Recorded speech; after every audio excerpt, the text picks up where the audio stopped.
Is it broken? I know. Let me do the intro. Shit.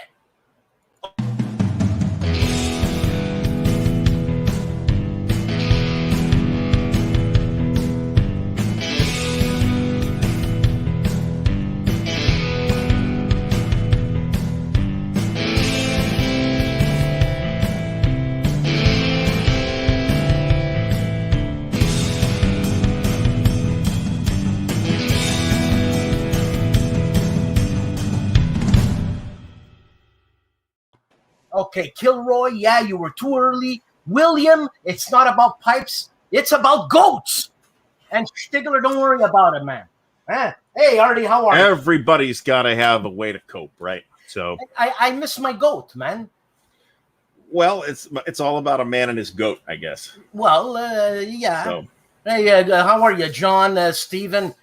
Stigler, man, that was a great debate. I really enjoyed that. You know what? That was very good. But today, ladies and gentlemen, we're talking about component quality. It's crap. So, are we going to say it's crap, or are we just going to say it's not up to snuff?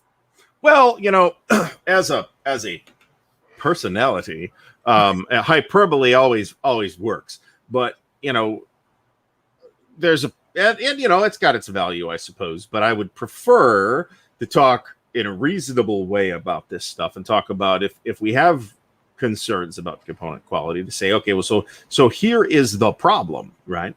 So one of the things that that gets mentioned a lot, right? If I do an unboxing video and the map's not mounted, even if the map is stupid large, sometimes people will squeal if the map is not mounted.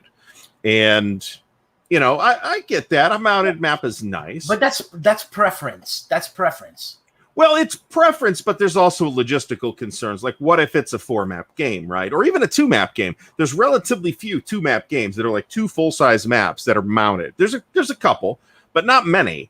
You know, I think it's, given that that's not the standard for 2-map games, I think it's a bit unreasonable to expect a 2-map game to be mounted.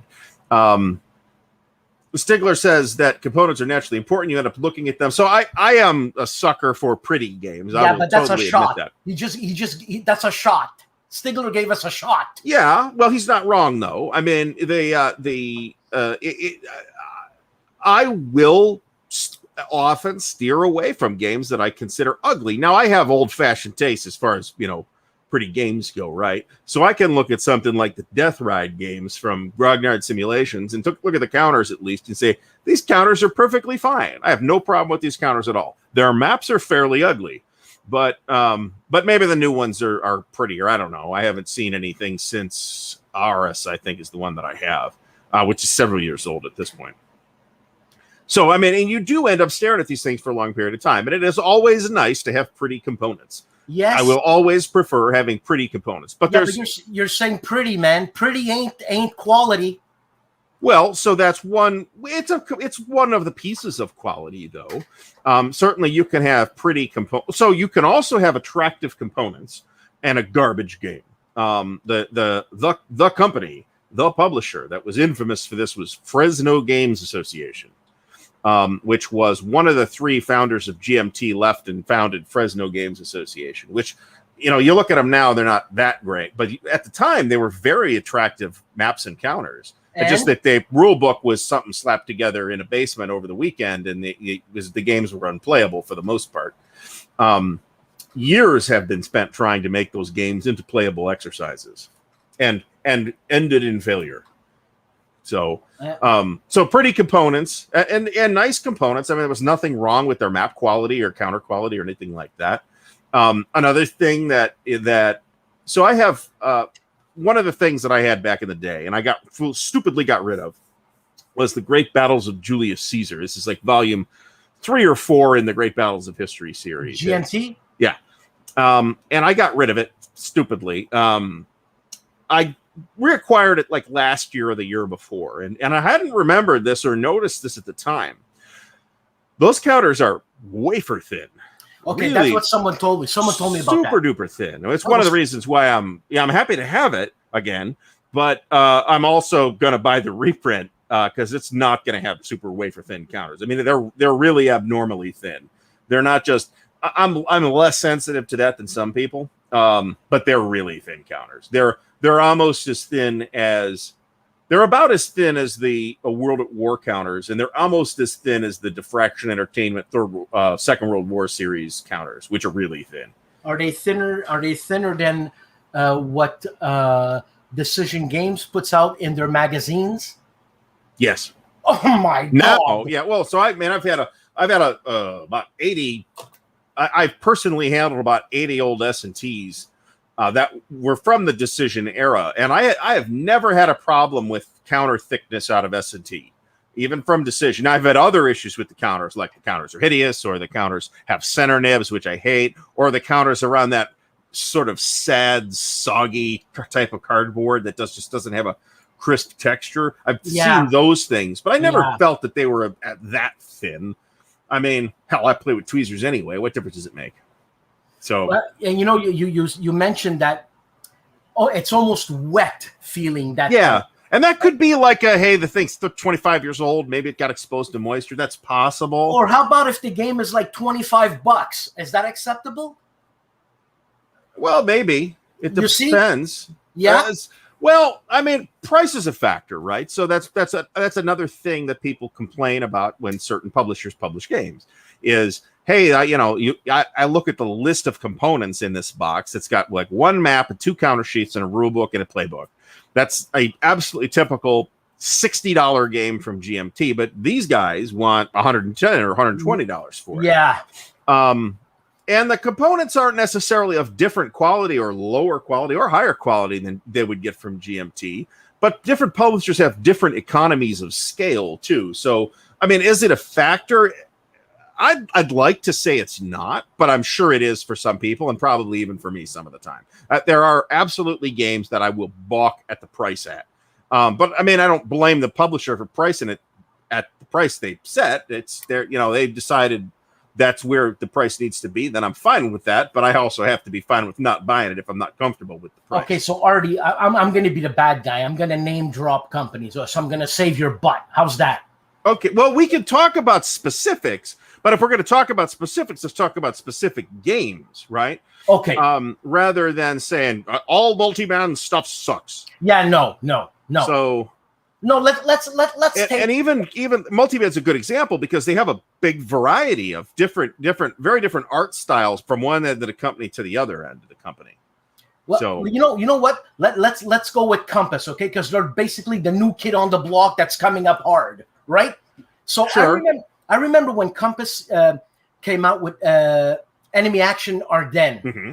Okay, it was $145, but this is a game by John Butterfield. Mm-hmm. You're going to pay more, no matter what. No, well, if you consider that it's 3 games in the box, and it's 3 games in the box. So, well, but their component quality when they first put it out was a little on the thin side. And I mean, if Bill is going to watch this, he's got to agree with me because his components have gotten way better. Well, that's definitely true. Let me find a counter sheet. Go keep talking. Let me find a counter sheet here. And I mean, I've got Compass Games and the component quality on, let's say, Combat, fantastic. Mm-hmm. Look, for sure, everybody makes mistakes. The printer will make a mistake, so it always falls on Bill in Compass because he's the big cheese, right? Well, he's in charge. It should be. So he's going to eat the crap. But I mean, it's not his fault. Whatever, right. If it is, whatever.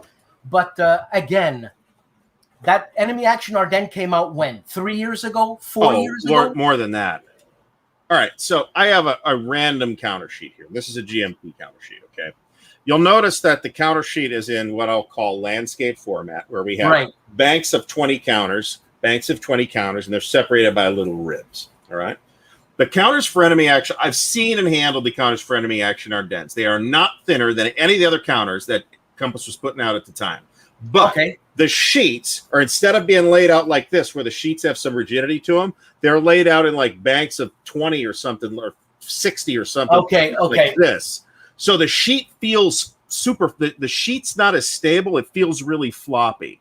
That's probably a printer peculiarity from the printer that they had, I guess. So, and it's weird, right? But I don't know that it's bad particularly. It's just not what we're used to, because Avalon Hill and SPI didn't do it that way. Sometimes if you buy games from like European publishers, they'll be in unusual counter sheet format. No, I know. Now, on the other hand, there was that issue with the maps for Enemy Action Ardennes and some of the old CSS games that I've got, which had that sort of really high gloss finish that didn't fold well. The finish was too brittle, so you'd get where the maps would crease, you'd get that white line where all the print would just flake away. That's an issue. I don't know that it's a huge issue. I would rather it not happen, but I didn't write him any letters about it either. Hold on a second. No, I know what you're saying, and and when like Stigler was saying, art. There we go. Sorry, the art is part of the component. It just ruins the art of the thing a little bit. It does, but I don't consider it to me, that's not a make or break component quality problem.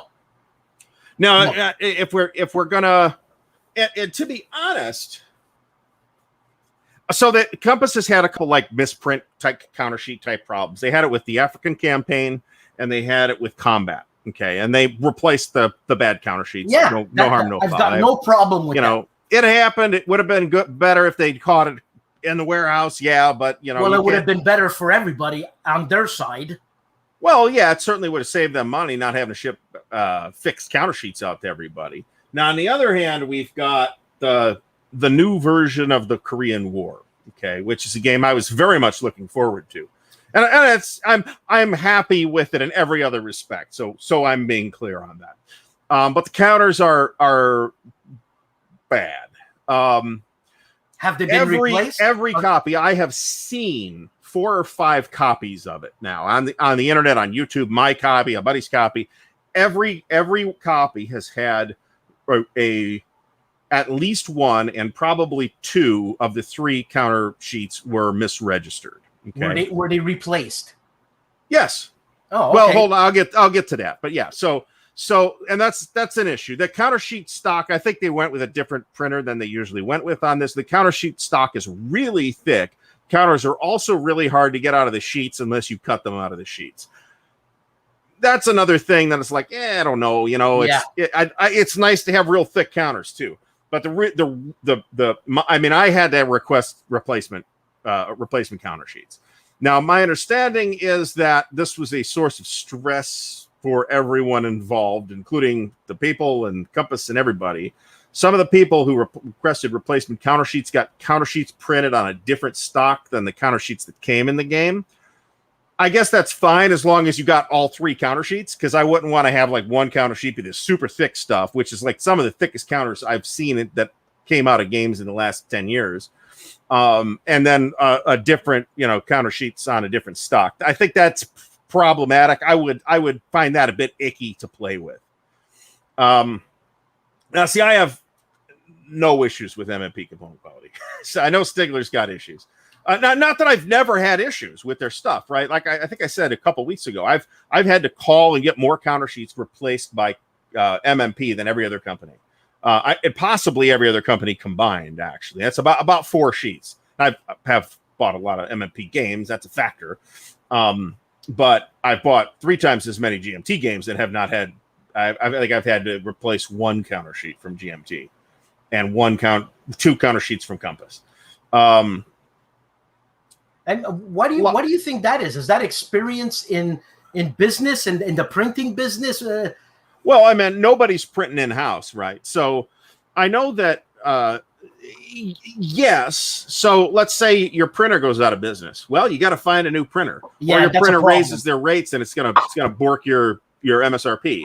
Well, then you got to find a new printer, renegotiate the rates, and get a different printing process or something like that. These things never stay absolutely static. Right. If you have a newer company like Compass, and I don't know that I heard Bill say this, but I infer that it has occurred, that he has gotten counters specifically, and maybe maps too, printed by a variety of different places, some of which have worked out perfectly great, and others of which have worked out less awesome. The brand new NATO, which is like the next game I got from them, I think, after Korean War, is perfect. Perfect in every respect. There's like some counter errata that I hate counter errata. There's some counter errata that's in the rule book.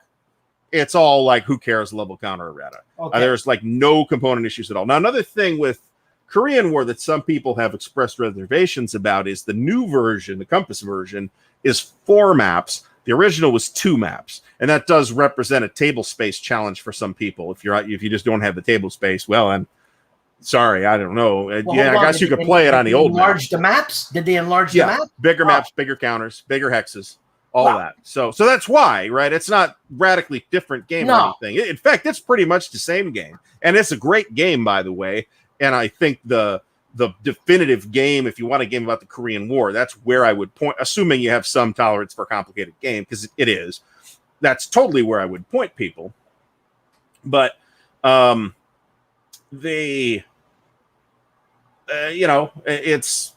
just people, if your table's not big enough, your table's not big enough. Okay, Kyle, look what this guy, Kyle. Well, what's he doing here? Well, what's he saying? So is it ultimately more important? This is what I would refer to as vacuously true. Yeah, no, he's right. It is true. He's right. He's right. But you still want good component quality too, or at least acceptable component quality. What's the matter with you? And I'm never really going to complain too much if a company has acceptable component quality. If it's got bad component quality where I'm either writing them for replacement components or I'm considering not buying their next game because of component issues that I had with the previous game, then we got something interesting to talk about, I think. But as long as the component quality is acceptable, how good a game is a confluence of probably 15 to 20 different things, right? How easy to learn is it? How easy to play is it? Does it play quickly? Does it play smoothly? Does it look good? Are the rule books laid out in a readable way? How's the writing style of the rule book? Can you find stuff after you've learned how to play it? So there's all these factors, and the component quality is a factor. And it's just one of many, but it's more important than a lot of those other individual factors, right? So, and if you want to play with decent quality, or I guess I'll use the word acceptable because that's what I started doing, quality pieces, and I think everybody wants to play with acceptable quality pieces. As a hex encounter guy who plays a lot of big stuff, I am exceptionally accustomed, for example, to putting plexi over the maps. So I don't really care if a game comes with mounted maps. Generally speaking, I simply do not care. I will put plexi sometimes over a mounted map because the mounted map doesn't lay flat. Yeah, so okay. Now I've had GMT's mounted maps are particularly bad about that, actually.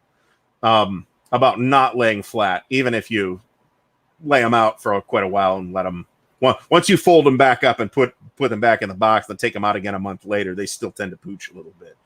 I think Compass's mounted maps have been laying a little flatter than that, and actually even decisions, the 1 or 2 decision mounted maps that I've had pass through my hands. And look what Mike Anthony's saying. He's giving it right back to Kyle. Well, that's true too. You can have bad quality components without them necessarily being flatly unusable. If they are flatly unusable, then yeah, you got a serious problem. And then it's irrelevant how good the game is. It could be the most brilliant thing ever, and it wouldn't matter because the pieces are unusable. Eric Burden, I loved him with the animals. I'm gonna say that every time. Is it okay to scan your counters? I mean, if you own the game, scan a lot. Scan. So technically, here's okay. So consult an IP attorney. Don't listen to random people on the internet.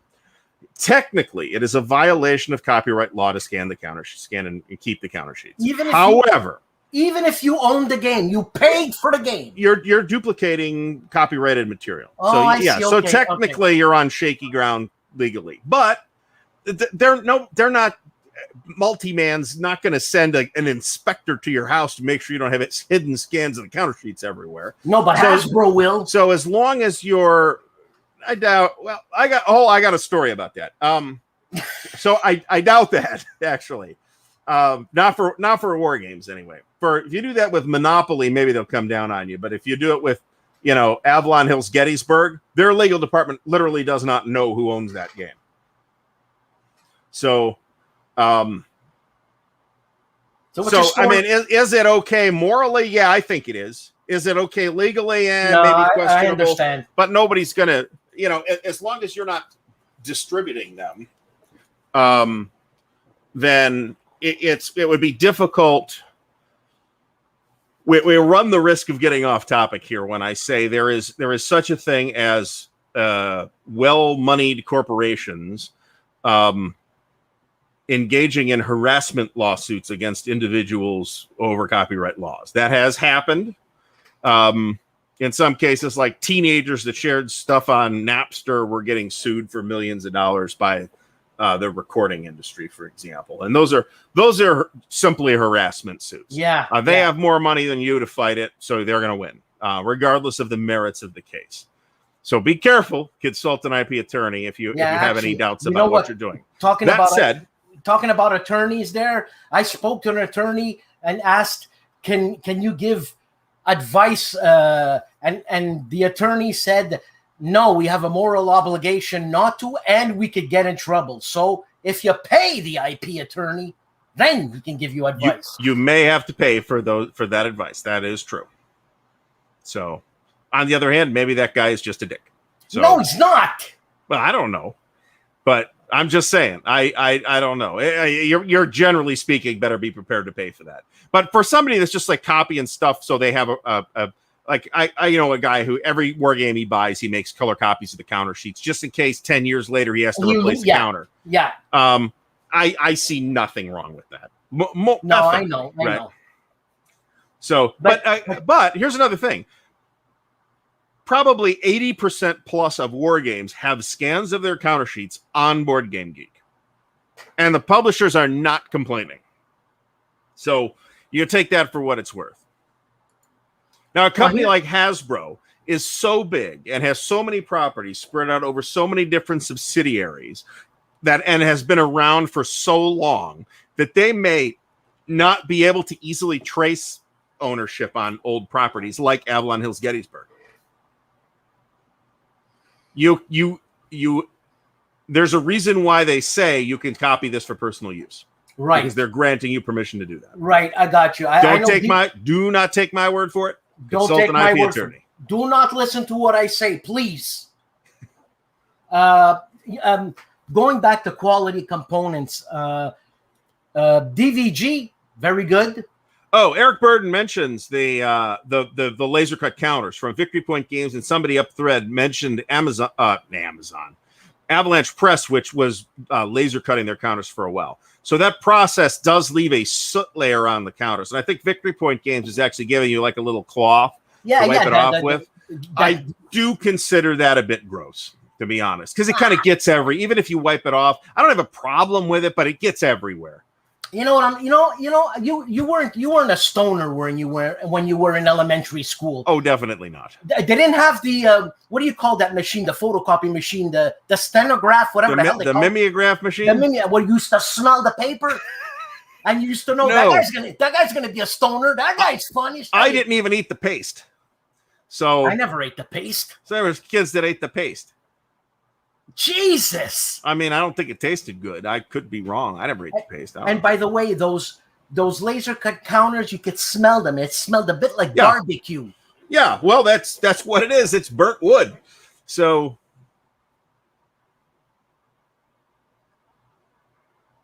Mike Anthony has a good point, which is that sometimes, and I am going to point at Labatt as my biggest example of this, where the counters are very attractive and very hard to actually use. So there's this Labatt idea where the counters represent the actual uniforms that the troops wore. So the problem with that is you can't just say the British are red. You have to say This British regiment has red on the top because they wore red jackets and white on the bottom because they wore white pants. This Prussian unit wore a red jacket and white pants. So how do you tell them apart on the actual map? That creates problems, especially in larger Labatt games. They're very pretty counters. The Battles of the Age of Reason counters are similar. The whatever On Battles is being called now, which is a game that's been in about I think it's a regimental level Napoleonic, something like that, which has been in development for a while now. It's going to have Labatt style counters, which I personally think are going to be hard to read. Are you saying Labatt's? La Bataille. Oh, I'm sorry. La Bataille. So I thought you were talking about the beer. No, Labatt beer is not. It's not good by Canadian standards, so which are quite high for beer. I'm talking about La Bataille, the series of 15 different rule systems that are all ultimately derived from La Bataille de la Moskva from like 1974 or whenever that came out. Do you know that game TW something? I keep saying it. They make huge games for like £500 British. TSWW. That's right. That's Diffraction Entertainment or the Knowledge Company. I'm unclear as to the actual. Yeah, I got one. And what's the component quality? Okay, so I think the maps are really high quality. You might say you don't like the art, and that's, I guess, fine, but I think they're fine. They're Europa-style maps, basically. I think the maps are really nice. I think the counters are really nice, too, but they are, really thin, which a lot of people have squealed about, and which, yeah, I can understand why people don't like that, considering what the thing costs. And they're also very old school. They're Europa counters, basically. So they're like, there's nothing fancy. They're one color counters or two color counters. So they're very old school looking counters. But I have also, mine are very, I think, nice looking. I'm very happy with them. But the research that goes into that series of games is ludicrous. The order of battle research that they do is crazy. That is a Europa family tradition, though. Now the rule books are there, so there's like a number of different ways you can buy the games. You can either buy it as a complete print and play, which would be a total nightmare, or you can buy it as a complete finished product, or you can buy it with like maps and counters, and then you print the rules yourself. I recommend doing it that way because all you're going to get in the box is a stack of printed sheets stapled together. Okay, I see. So I recommend just getting if you're going to be into that, and bear in mind, they are very expensive games. They are nominally division level World War II games, but the fact of the matter is, in actual play, the units tend to be battalions, regiments, or brigades rather than divisions. The number of subdivision, units smaller than division vastly on any map in any game in that series vastly outnumbers the number of divisions. So it's like, but that's another artifact of the Europa tradition, right? Where it's the Europa scale, and it inherits all of the idiosyncrasies of that scale while attempting to clean the rules up. So the boxes are fine. I have no real issue with the boxes. So I think the component quality on them is a bit of a mixed bag. I think the thing that causes people to balk is the price tag, which is really high, but they're as boutique a game as you can get too. I mean, how many copies of those things are they selling? I mean, I don't know, but I'd be surprised if they were printing more than 1,000 copies of anything. Oh yeah, I don't even think they're getting close to 100. Right. Oh, it's probably more than 100. Really? My guess, based on absolutely zero inside information, is that they're printing somewhere between 500 and 1,000 copies of each title. That's my total guess. Now, again, going back to the amount of research, because this is a team of people, right? Yes, it is. Well, I mean, almost every war game is a team of people, and if it's not a team of people, then chances are kind of okay that you're going to end up with not a great game. As Uwe said a couple of weeks ago, you need other voices involved in the design and development process. Yes. So it's always a team of people, and probably it's volunteer people, but I don't know that either necessarily. So, that's true. No, I'm answering my own question in my head. I had a question, and I answered it, so I'm not even going to say it. I'm looking at the chat. Oh, I'm looking at the goat. I miss my goat, man. The hell? A boy and his goat. Yeah, well. But, do you make amends for a small company out in Czechoslovakia that sells a game for $50 and the component quality is a little shabby and the box is a little shabby and the rules are a little shabby the way they're printed? So you make amends for that. Neutrally, I'm going to say that it is the customer's decision as to whether they want to deal with that or not. Be an informed buyer and know what you're getting into. There's unboxing videos and Board Game Geek and all that. There's all kind of resources to look into stuff. So look into it. And if you're not comfortable with the price based on the component quality that you see, don't buy it and be satisfied with your decision. I am also inclined to say that, I kind of want to cut some folks slack, right? Either companies that are still trying to find their footing in the market space of war games, right? Which is a pretty shitty market space, really, right? Because we're such a small market, so nobody's making a living at this. That's another thing that maybe you don't think of it, or I think of it all the time, but maybe folks don't think of it all the time. Is nobody's getting rich doing this, man. So it's not that so and so is greedy and that's why they cut corners with the component quality or the prices are too high or whatever. They're setting prices based on their costs, right? And there are business principles that say your cost should be X% of your finished goods value, right? Now which number you look at is up to you, but I'm inclined to cut a lot of people some slack. I mean, I'll cut GMT less slack than I cut anybody else because they're the big dog in the hobby. That's right. And they have like actual employees. A lot of these companies don't have actual employees. It's nephew Ronnie that has to go ship the orders today. So you got to bear all that in mind, right? And I also don't exist in this hobby to be pissed off all the time at everything. Right. So. And I should be more pissed off actually, because pissed off people get good views. Yeah, I know. But I'm very animated when I'm pissed off too. So I'm a great pissed off content creator. But I also don't want to live that way, right? I don't want to be pissed off all the time, man. I got to look like real life stuff to be pissed off about. So I'm gonna say who was it that I forget what the problem was. Somebody was on Facebook or something like that complaining that they hadn't gotten their pre-order game yet. And I'm like, man, you're not waiting for a replacement kidney here. It's a game. Well, who cares if you get it today or Monday? I mean, as long as it's coming, who cares? I'm not going to get all bound up about this. Maybe it's his first pre-ordered game. And maybe that fella's just having a bad day too. And you want to be understanding about that kind of stuff. But let's show perspective and not necessarily fly off the handle with the tiniest little thing. Now, there's also such a thing as constructive criticism. Yes.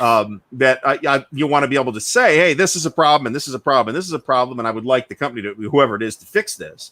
That there's value in that. As somebody that works for a living, and if somebody comes up to me and said, "Hey, I had some issues with the way you handled this. I really think this could be improved and this could be improved."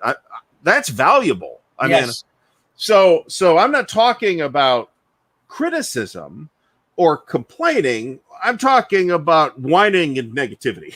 Yes. So and certainly war games are not alone in their vulnerability to those things. God help you in the video game hobby. Holy God. So seriously, man. Yeah. But But Stigler, are you talking about the great battles of the American Civil War? Because there's been 40 years of those and they're still polishing that rule book. Ah, man. I just had to dig on them a little bit. Well, hold on a second. Is it because they've uncovered new orders of battle, this and this and that, and they've revamped the rule book, or it's just garbage?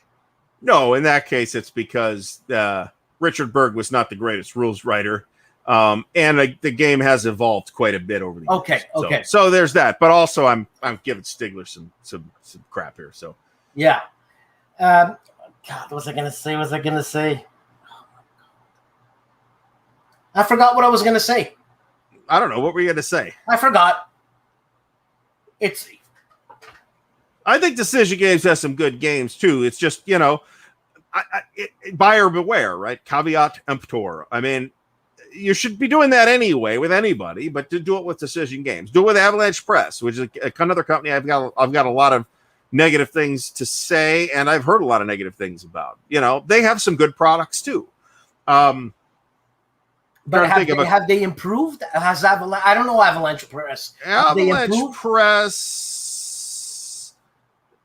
I guess. I mean, I haven't bought an Avalanche Press game in 20 years, so I have no official position on that. Let me put it that way. Mickey asks, do I think the presence of Kickstarter has driven the industry towards better quality components? Yes and no. I think there are a couple of publishers, including GMT and Compass, and probably Academy Games and Worthington, who are trying to break into bigger markets than Hex Encounter Wargame has traditionally occupied.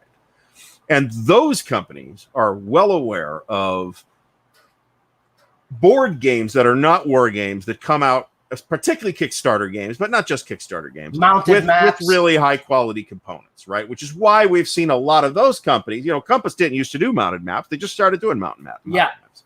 So yeah, I think it has. But on the other hand, there's a lot of publishers that absolutely do not give a shit about that. So Revolution Games, unmounted maps, counters, and their games are perfectly fine and I think pretty attractive. Revolution Games, MMP, they don't care about that. Have they done MMP's counters are thicker than they used to be too. So I mean, but they're not keeping up to trying to catch up to Kickstarter. They're trying to catch up to GMT and or maybe Compass even. Because they've seen that those companies have the counters are thicker now, and there's the art quality is probably better. GMT's art quality. I mean, what do you mean by art quality? Are you being subjective here? I am good. Well, no, I think the statement that I'm about to make is objective. There is a GMT house style, right? That many, not all, but many of GMT's games adhere to fairly closely. That art style is typified by Mark Simonich maps and either Mark Simonich and or Roger McGowan counters. Okay, and a lot of the not every GMT game uses those two individuals as the artists. No, but a lot of the ones that don't still end up with maps that were done in a style that is reminiscent of Mark Simonich maps or Simonich/McGowan counters, right? So like 80 or 90% of GMT's output has that GMT or Roger McGowan box covers, has that GMT look. And that is the same GMT look that GMT has had for 30 years.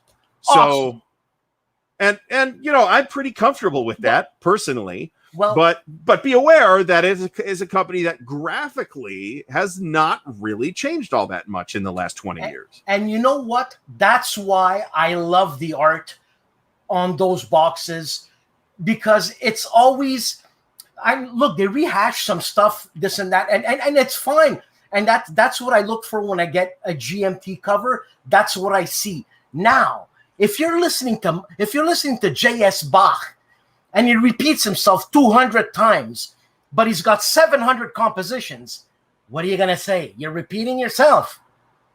You listen to Bach, Well, you listen to Bach because it's Bach, man. So Right. you like Roger B. McGowan because it's Roger B. McGowan. Yeah, and the number of iconic Roger McGowan box covers is Bloody literally hell.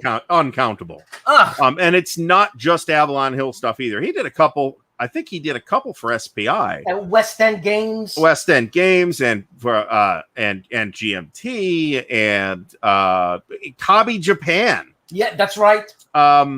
Quarter Deck Games, I think, had something from Roger at some point. So, I mean, Strelnikov mentions Triumph of Chaos, and I'll actually agree with that. It has gorgeous components. The overall development quality, I'll say it that way, is very low. It is riddled with enormous amounts of errata on the cards, map counters, rules, every piece of that Artie, game. what is that game? Who publishes that? Clash of Arms. It's about the Russian Civil War, Ah. and it's probably the definitive game on the Russian Civil War. Components are absolutely gorgeous, but riddled with errata, and it's got such a strong reputation that I think it may be worth fighting through those problems to play it. But there's a lot of errata problems with that. So gorgeous pieces, the thickness of the counters is good. The map has a nice like linen feel to it. Gorgeous component quality. Game's a mess for development reasons. Yeah, but that's a drag. If everything I think else, I had missing pieces out of mine too. I had to call Clash of Arms and get replacement player aid cards or something. did they send you the missing card or the whole deck? They sent me the missing the player aid cards, the big card. Oh, I see. 8.5 by 11 cards. Yeah, they sent me replacement pieces. It was not a problem. I would have complained loudly had they in public had they not, but that was not a problem. They even answered the phone. Hell. Oh, jeez. MMP doesn't even like to answer the phone. Clash of Arms has never failed to pick up when I've called Clash of Arms 2 or 3 times actually. So for various component problems. There was another Clash of Arms game I bought that it's like a 3-map game. Got like 2 map 2s and 0 map 3s. So I had to get a replacement for that. Yeah, that's a drag. That's a drag. Well, I'm just glad they had them because it's a game that was 25 years old. So I was lucky that they had the maps in the warehouse. But again, the surprising thing was A, there's a warehouse. B, they're answering the phone. Hands in the Sea has had a lot of very strong recommendations, and I have no reason to think it is not an excellent game. I am probably not interested in it myself. New England Simulations does, first, straight hex encounter with a very traditional look and feel. New England Simulations components are top-notch. The development is also top-notch. What did they do, New England Simulations? Their most recent release is Jaws of Victory. I can't see it. Now, Matt Taylor mentions Mayfair, and that actually reminds me, Mayfair did do a couple of war games, for one thing. But also, Mayfair used a lot of those puzzle-style maps, where you had like 4 or 6 panels, and they had like puzzle pieces, you put it together.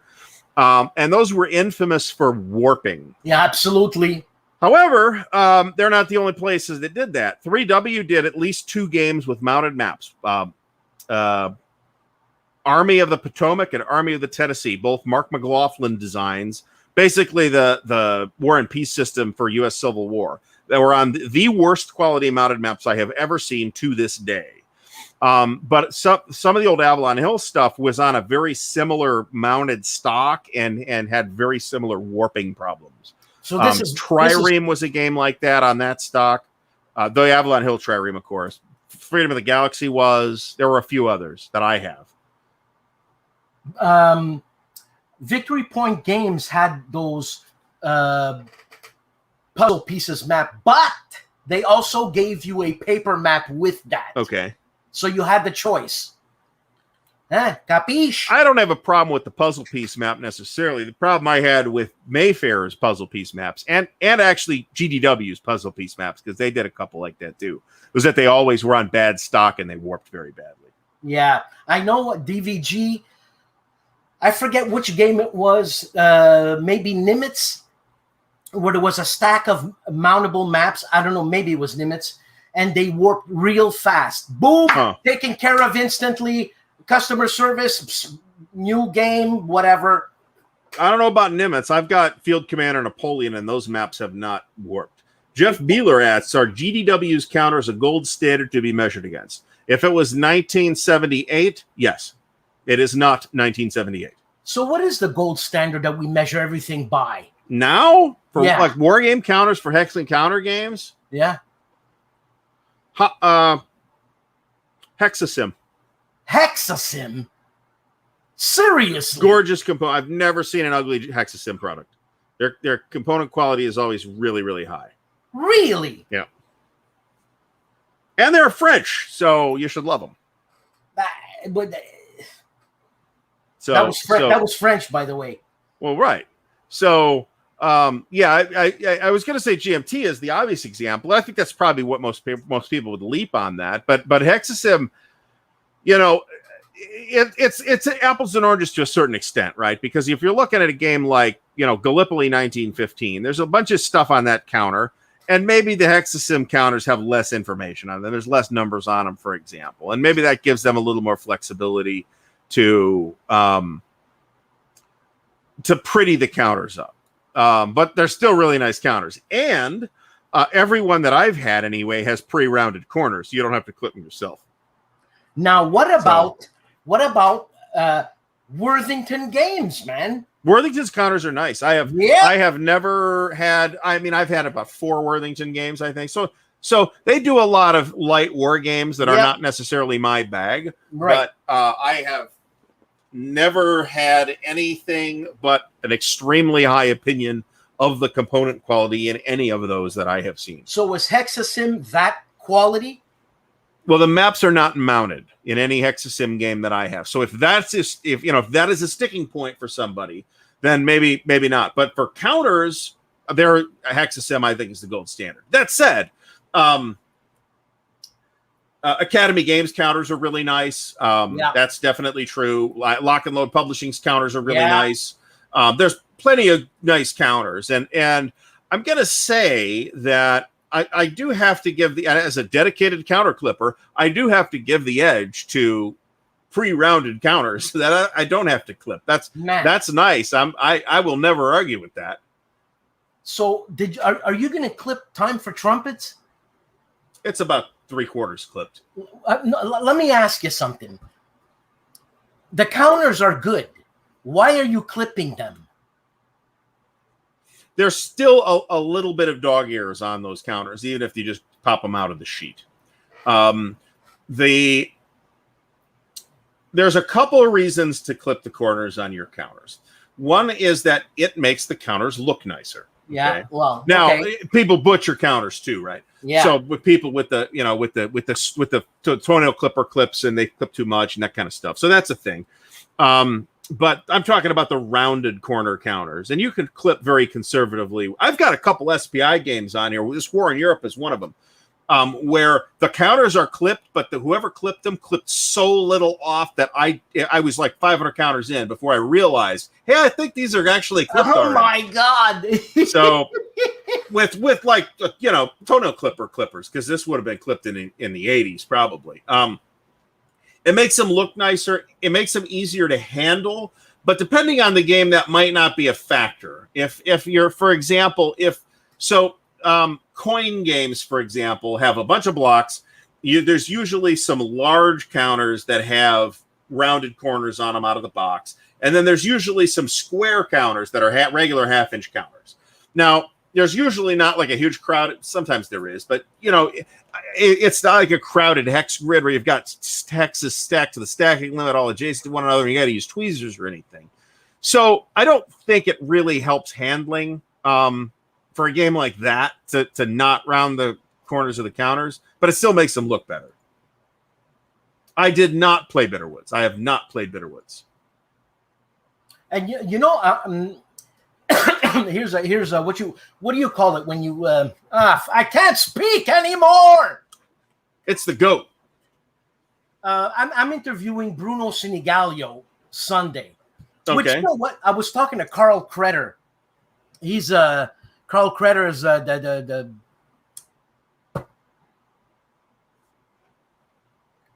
he's the troll on this channel. Oh, I don't. He's one of many people. What the hell was I talking? Oh yeah, and I was telling Carl, I was saying, but this guy's a complete authority on Battle of the Bulge. Oh no, that's absolutely right. Bruno totally is. He is possibly the greatest living expert on the Battle of the Bulge. So what the hell am I doing interviewing a guy like that? What am I going to talk about? Well, I'd suggest starting with the Battle of the Bulge. I hope the guy's got a sense of humor, man. So, yeah, I think so. I've met Bruno a couple times actually. He's a nice guy. You think because he's Italian? Okay. Because he's Italian, you think I could call him Cheech? That is up to you. You're making that call, not me. So,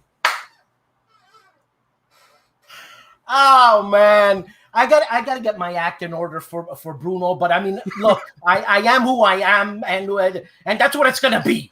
Or you could do so. Actually, I was about to suggest a random topic, and I was going to use Siege of Jerusalem, but actually, I think Bruno was involved in Siege of Jerusalem. Yes, he was. So maybe that's not a good choice. But you could pick a random topic, like the Second Anglo-Dutch War or something like that. Ask him about that. See what he knows about that. No, but you distracted me, Artie. For God's sake, man. Second Anglo-Dutch War. Oh, was that Siege of Jerusalem? Was that the only game he did other than Bulge games? It's the only one I can name off the top of my head. I don't know. Bruno's been in wargaming for a long time, man. So, man, I would not be willing to make that assumption without at least looking him up on BGG. BGG. Did you see the picture I found on BGG? Oh, no, it's not. What? I've seen the mugshot on BGG. Bruno. That's when he won a trophy. That's when he's happy. This is what I think it is. Yeah. So Bruno's got 5 credits on BGG, 3 of which are Bulge games. Battle of the Bulge from Avalon Hill, which was the 80s one. Bitter Woods, Time for Trumpets. The other 2 are the Siege of Jerusalem and Italia, which is basically the entire Italian campaign using the Avalon Hill Anzio system. But it's not printed. It was printed. You just have to know a guy who knows a person wearing a trench coat in a dark alley somewhere to get a copy.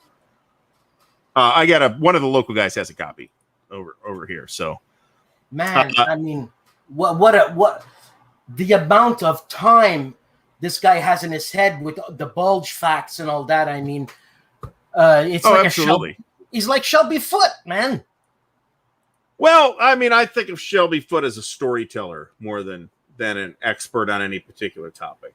You want to talk about expert? I mean, Bruce Catton is more expert on the source material, on the subject than Shelby Foote. But Shelby Foote was a great storyteller. So, well, yeah. Well, what do you want to listen to? A dry monotone teacher, ba ba ba ba, or someone who's a little bit dynamic. You know what I'm saying? My high school history teacher was exactly that guy. Was not only that, but he was a mumbler. Jesus. You're a history teacher. If you talk about Julius Caesar, you got to get animated, man. Well, my history teacher in high school was actually really good. That was my physics teacher. As a result, I dropped the class and didn't take physics again for 20 years. So, but then when I did take physics, this was at Ohio State. The original professor I had, I can't remember his name now, but it was Gary something. Steigman? Gary Steigman was one of the guys who came up with Big Bang nucleosynthesis. Bloody hell. So that was a big deal. I thought it was a big deal. And I was like reading a book about some unrelated physics topic. And I'm like, hey, this was my physics professor. How about that? Man. I had some really good history professors at Ohio State as well. Couple that weren't very good, but mostly they were above average. But then it helps to be interested in the subject too. Well, yeah. So, hold on a sec. We're off topic here, obviously, Artie. It's your fault. How many algebra teachers do cartwheels? Hey, I never took algebra, but I'm telling you, if they did cartwheels, I might be smarter now. There's that one guy who was teaching, I think, at MIT or Yale or someplace like that, whose physics classes are on YouTube. Feynman. Not Feynman. Oh. Those are old. Those are really old. This was recorded in the last 15 years or so. And I forget his name, but very animated, does all kind of interactive demonstrations. Very good And actually, if you want to take a college physics class, just search for college physics class on YouTube, or math class, or whatever. It's or not even that guy some with history. with the gray hair. He did have gray hair. Yeah, It's I forget his name too. The older guy, right? He Well, looks that like doesn't Marco. help. He looks like Marco Arnaudo if he gets older. Maybe, yeah, I can sort of see that. Yeah. Fantastic fungi. No, it's fungi. Get it right. That's if you're French. No, man, it's fungi. Is it fungi. herbs or herbs? Herbs. If you're French. Who says herbs? The British say herbs. Yeah, herbs. Herbs. The Americans say herbs. Well, that's and the French say herbs, right? Des herbes. Yeah, there's no H in there. It's a silent H. Well, of course it is. All the letters in French are silent.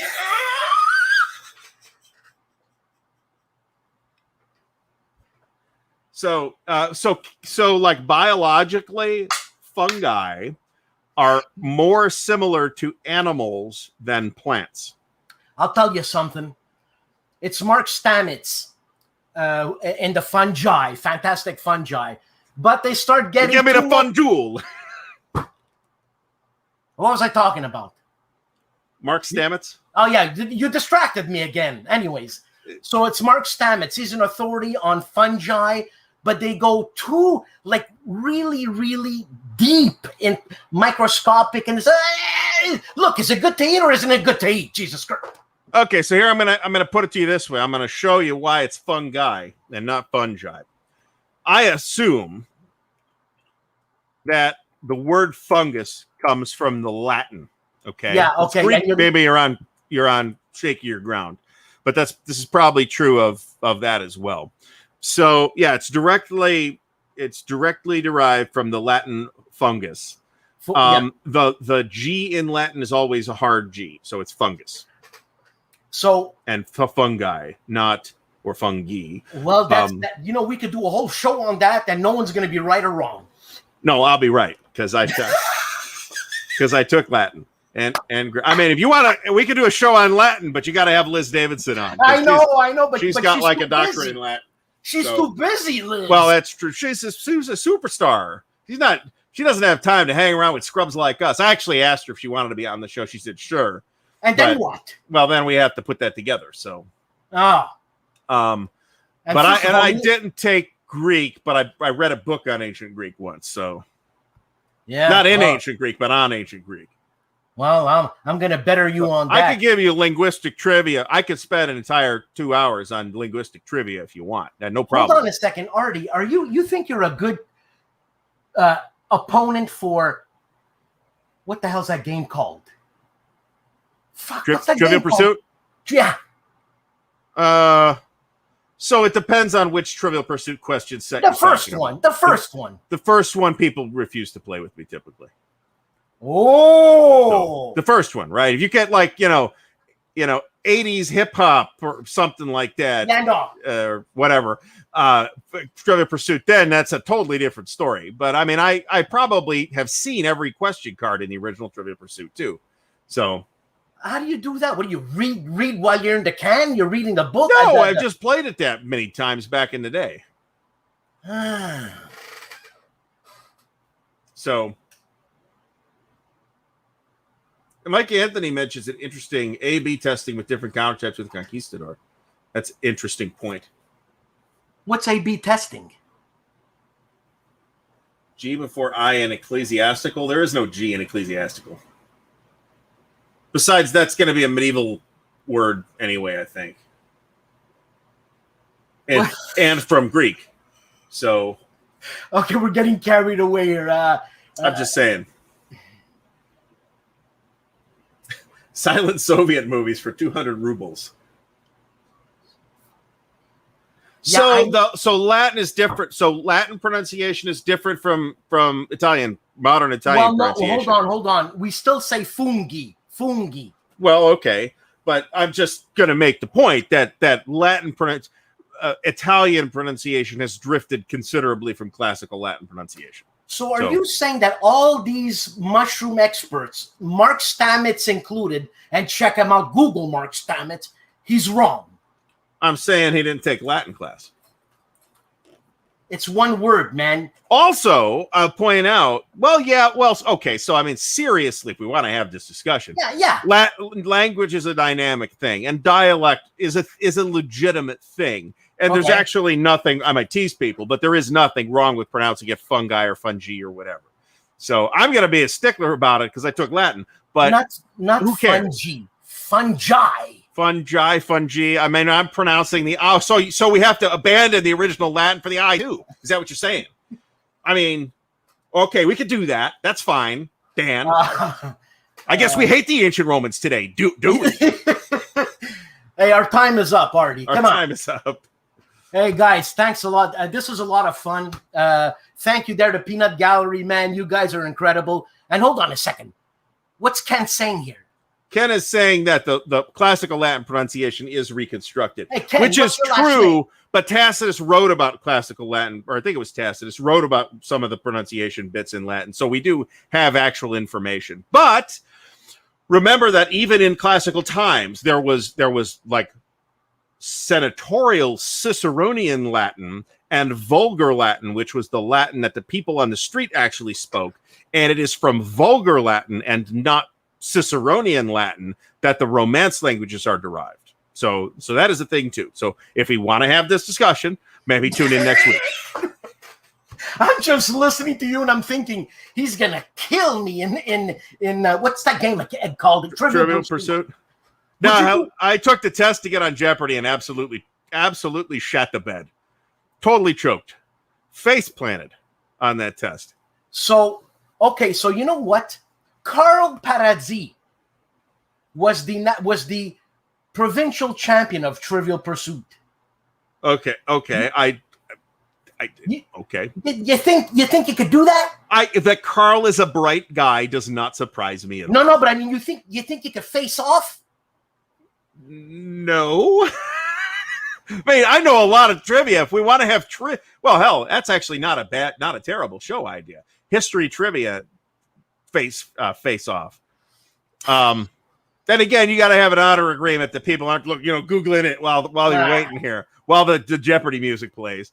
But still, I mean, that could be fun. There's probably ways to do that. There's probably like software to do that. Yes, Mike Anthony is correct. It is. What makes it an authority C's now? the C's are also hard in classical Latin. Hey, you know what? War game trivia. How do we put something like that together, man? We can talk about that backstage. That's actually a really good idea, actually. Yeah, but what am I doing there? We could be the hosts and not the contestants. I like that. So, but I don't want to talk to you backstage now. I have a headache. And then, well, it doesn't have to be right now. Oh. So, and then maybe we get to talk to some people about prizes and stuff. I got something to talk to you about. Okay. But not now. I have a headache. Okay, he's got a headache. He says that every night. Thank you, people. Artie, thanks a lot, man. All right, no problem. I learned something absolutely every single time. And forgets it in time for next week. Absolutely. It's great. But at least I'm learning. You know what I'm saying? So I'm going to do the professional thing, and we're going to do the going out thing. And so we're going out. Thanks, people. A lot of fun.